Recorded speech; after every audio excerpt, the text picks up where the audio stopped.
New York City. Summer of 1930. The jazz age is fading, prohibition is in full swing, and the city pulses with crime, corruption, and ambition. Judge Joseph Force Crater was not just another man on the street. He was one of the youngest, most powerful judges in Manhattan. At just 41 years old, he had climbed the political ladder at lightning speed, known for his sharp mind, expensive suits, and an appetite for both influence and pleasure. On the night of August 6, 1930, Judge Crater hailed a taxi outside a Manhattan theater. He was expected to return home to his wife, Stella, who waited for him at their summer cabin in Maine. But Crater never came home. He was never seen again.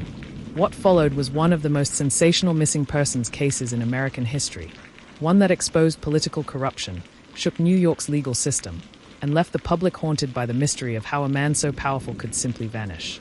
This wasn't just a disappearance. It was a scandal. A story of secrets, women, mob ties, and betrayal. And it all began on that warm summer night. Stay tuned, because by the end of this series, you'll be asking yourself, did Judge Crater run? Was he silenced? Or was he betrayed by the very system he served? August 6th started like any other day for Judge Crater. He left his summer cabin in Belgrade, Maine, telling his wife he had business in the city. That business was vague, but Stella didn't question it. Her husband often juggled political favors and secretive dealings. He arrived in Manhattan early that morning and immediately made withdrawals, $5,000 in cash from his bank accounts, a staggering amount in 1930. He then collected several files from his courthouse chambers. Witnesses remembered him burning papers in his office fireplace before leaving with 2 briefcases. That evening, he was spotted at Billy Haas's Chop House in Manhattan. He dined with a lawyer friend and a young woman named Sally Lou Ritz, a chorus girl from the theater world. They laughed, shared drinks, and seemed in no rush. At 9:15 p.m., Crater left the restaurant, hailed a taxi, and told his companions he was heading home. But home was the one place he never reached. By morning, Judge Crater had vanished. His office files were missing. The cash was gone. His wife was left waiting in Maine. What happened in the space between that taxi ride and the silence that followed? Strangely, nobody reported Judge Crater missing for 10 full days. His wife assumed he was tied up in New York business. His staff thought he was away on holiday. Even his political allies, many of whom owed him favors, said nothing. It wasn't until August 16, 1930, when Judge Crater failed to show up for the opening of court, that people began to panic.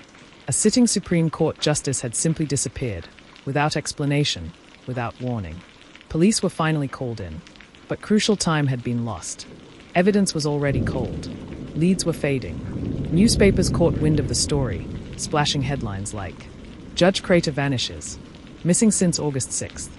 The press frenzy was immediate. Who was this judge? Why had no one sounded the alarm? And most importantly, where was he? The city wanted answers, but none were coming. Back in Maine, Stella Crater was both confused and terrified. She had been expecting her husband to return after just a few days, yet silence stretched into weeks. Letters went unanswered. Calls brought only excuses. When the police finally questioned her, Stella admitted something chilling. Joe always kept secrets. I never really knew all his business. She began to wonder if her husband had been living a double life. Behind the tailored suits and courtroom prestige, Joseph Crater was known to frequent speakeasies, cabarets, and Broadway shows. He had a reputation for surrounding himself with young chorus girls, buying them expensive gifts, and flaunting his wealth. To his wife, the judge was charming yet distant. To his friends, he was ambitious and calculating. To others, he was reckless, too reckless for his own good. Could Stella's husband have walked away willingly? Or had his double life caught up with him? One name kept surfacing in the investigation. Sally Lou Ritz, the young blonde chorus girl who dined with Judge Crater the night he vanished. She was glamorous, well-connected in the Broadway world, and known for her relationships with powerful men. Police questioned her repeatedly, but her answers were evasive. She insisted that after dinner, the judge left in a cab and she never saw him again. But whispers suggested more. Had Crater promised her money? Was she holding secrets about his political dealings? Or was she a pawn, used to lure him into a trap? Even more suspicious, just months after the judge's disappearance, Sally Lou Ritz herself vanished from the public eye. Some said she fled the country. Others believed she had been silenced. One missing man, one missing woman. Coincidence or conspiracy? Joseph Crater's career was not built on clean merit. It was built on New York's political machine, a system of backroom deals, payoffs, and favors. The judge owed his seat on the bench to Tammany Hall, the Democratic political organization notorious for corruption. Investigators soon discovered Crater had been involved in shady real estate schemes and had allegedly taken bribes in exchange for rulings. In 1930, reformers were beginning to crack down on Tammany Hall. Crater's disappearance came at a dangerous time, just as grand juries were investigating citywide corruption. Had Judge Crater been about to testify, or was he about to be exposed? When you serve the machine can eat you alive. New York in 1930 was also a city under the grip of organized crime. Bootlegging, gambling, racketeering, mob bosses controlled it all. Some investigators suspected Judge Crater had crossed the wrong people. Perhaps he refused a payoff. Perhaps he pocketed money that wasn't his. Or perhaps he simply knew too much about the mob's connections to city politics. A rumor spread that he had been taken for a ride, a mob euphemism for execution. His body, some claimed, was buried under concrete, dumped at sea, or hidden in the foundations of a building. Decades later, one mob informant would claim, "We got him. Judge Crater. He knew too much." Had the mob silenced the judge forever? Months after the disappearance, detectives searched Judge Crater's Fifth Avenue apartment. Inside, they found piles of clothing, personal effects, and, most mysteriously, empty hangers where expensive suits once hung. His safe was cleared out. Important documents were missing. It was as if he had been preparing for something, either to run or to disappear. But curiously, his wife later discovered a locked drawer she had never noticed before. Inside were love letters from chorus girls, theater tickets, and a list of shady financial transactions. This was no ordinary judge. This was a man living multiple lives. But which life had gotten him killed? Not everyone believed Judge Crater was murdered.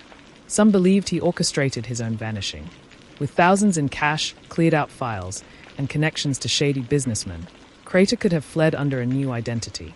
Perhaps he went south, or even abroad. Some claimed sightings in the weeks after his disappearance, in Atlantic City, in Cuba, even in California.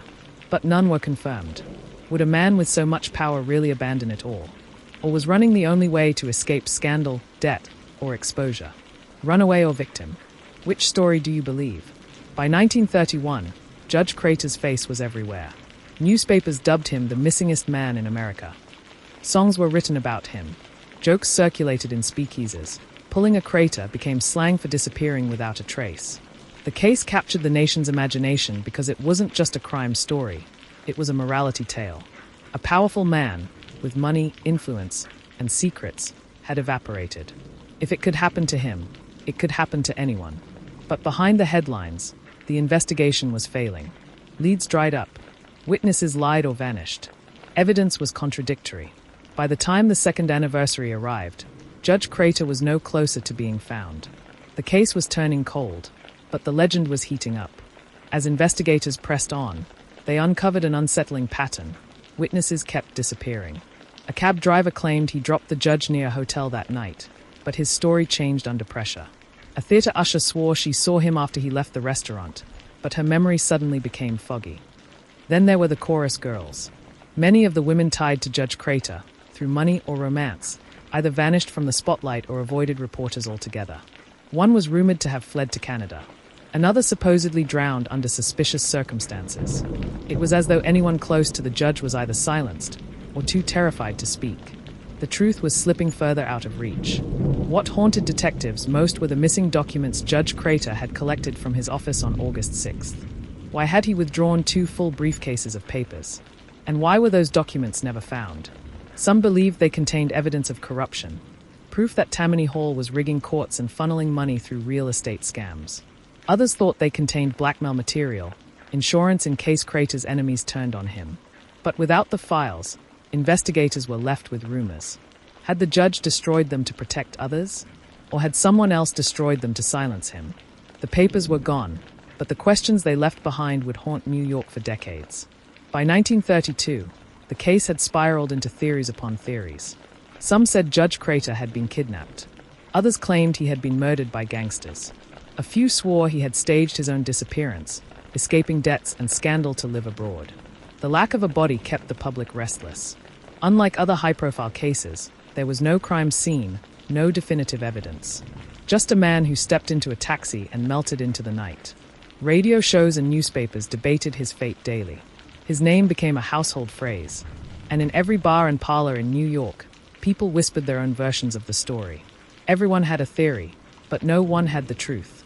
While the public speculated, Stella Crater lived in torment. She filed missing person reports, hired private detectives, and begged police for answers. Yet every lead ended in disappointment. For years, she maintained hope that her husband might return, even keeping a light on in their home. But privately, Stella admitted doubts. She once told reporters, "I don't know if I was married to a judge or a stranger." Her grief was complicated by betrayal. She discovered her husband's affairs, his secret financial dealings, and his hidden connections. The man she thought she knew had been living a shadow life.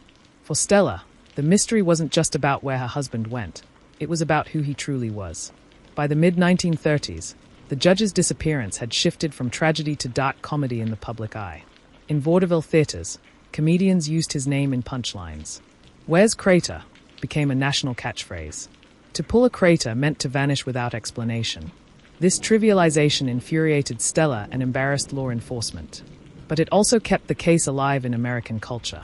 The mystery wasn't fading, it was becoming folklore. Judge Crater had disappeared, but his legend had become immortal. As decades passed, whispers of mob involvement grew louder. In the 1950s, a mafia hitman reportedly confessed to participating in Crater's murder, claiming he was buried beneath the Coney Island boardwalk. Later, another underworld informant insisted the judge was killed for knowing too much about Tammany's money. None of these confessions could be verified, but they carried a chilling consistency. Judge Crater was a liability, and liabilities in 1930s New York didn't last long. Detectives dug at rumored burial sites, but nothing was ever found. The mob may have buried more than a man. They may have buried the truth forever. By the 1960s, official investigators had little left to pursue. Witnesses were dead, files misplaced, and memories faded. The police formally closed their investigation without resolution. Judge Joseph Force Crater was declared legally dead in 1939, but the mystery of his vanishing continued to loom. Yet the unanswered questions were too haunting to forget. Was he killed for political reasons? Did he escape under a new identity? Or was he simply in the wrong place at the wrong time? The case may have been closed on paper, but in the minds of New Yorkers, it remained wide open. A cold file, but a burning legend. Just when the case seemed destined to remain frozen in history, a startling revelation came decades later. In 2005, after her death, an elderly woman named Stella Ferruccigood revealed a letter she had written. In it, she confessed that her late husband, a New York policeman, had been involved in the disappearance of Judge Crater. The letter claimed the judge had been murdered by gangsters and buried under the Coney Island boardwalk, exactly where mob rumors had suggested years earlier. Police reviewed the claim, but by then the boardwalk had been rebuilt and redeveloped countless times. Any evidence was long gone. It was a confession too late to solve the crime. Nearly a century later, Judge Crater's case remains one of the most famous unsolved disappearances in American history. Books have been written, documentaries produced, and endless theories circulated.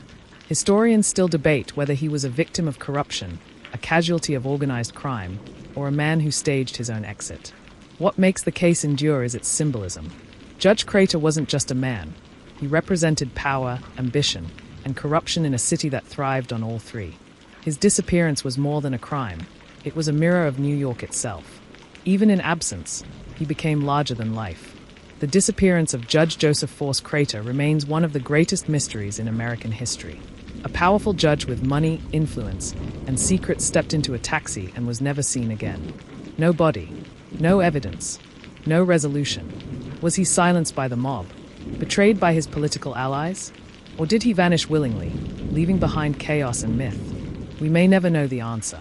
But what we do know is that his story has lived on for nearly a century, capturing imaginations, haunting historians, and reminding us that even the most powerful can disappear without a trace. And now, it's your turn. What do you think happened to Judge Crater? Was he murdered, or did he escape? Share your thoughts below. I'd love to hear your theory.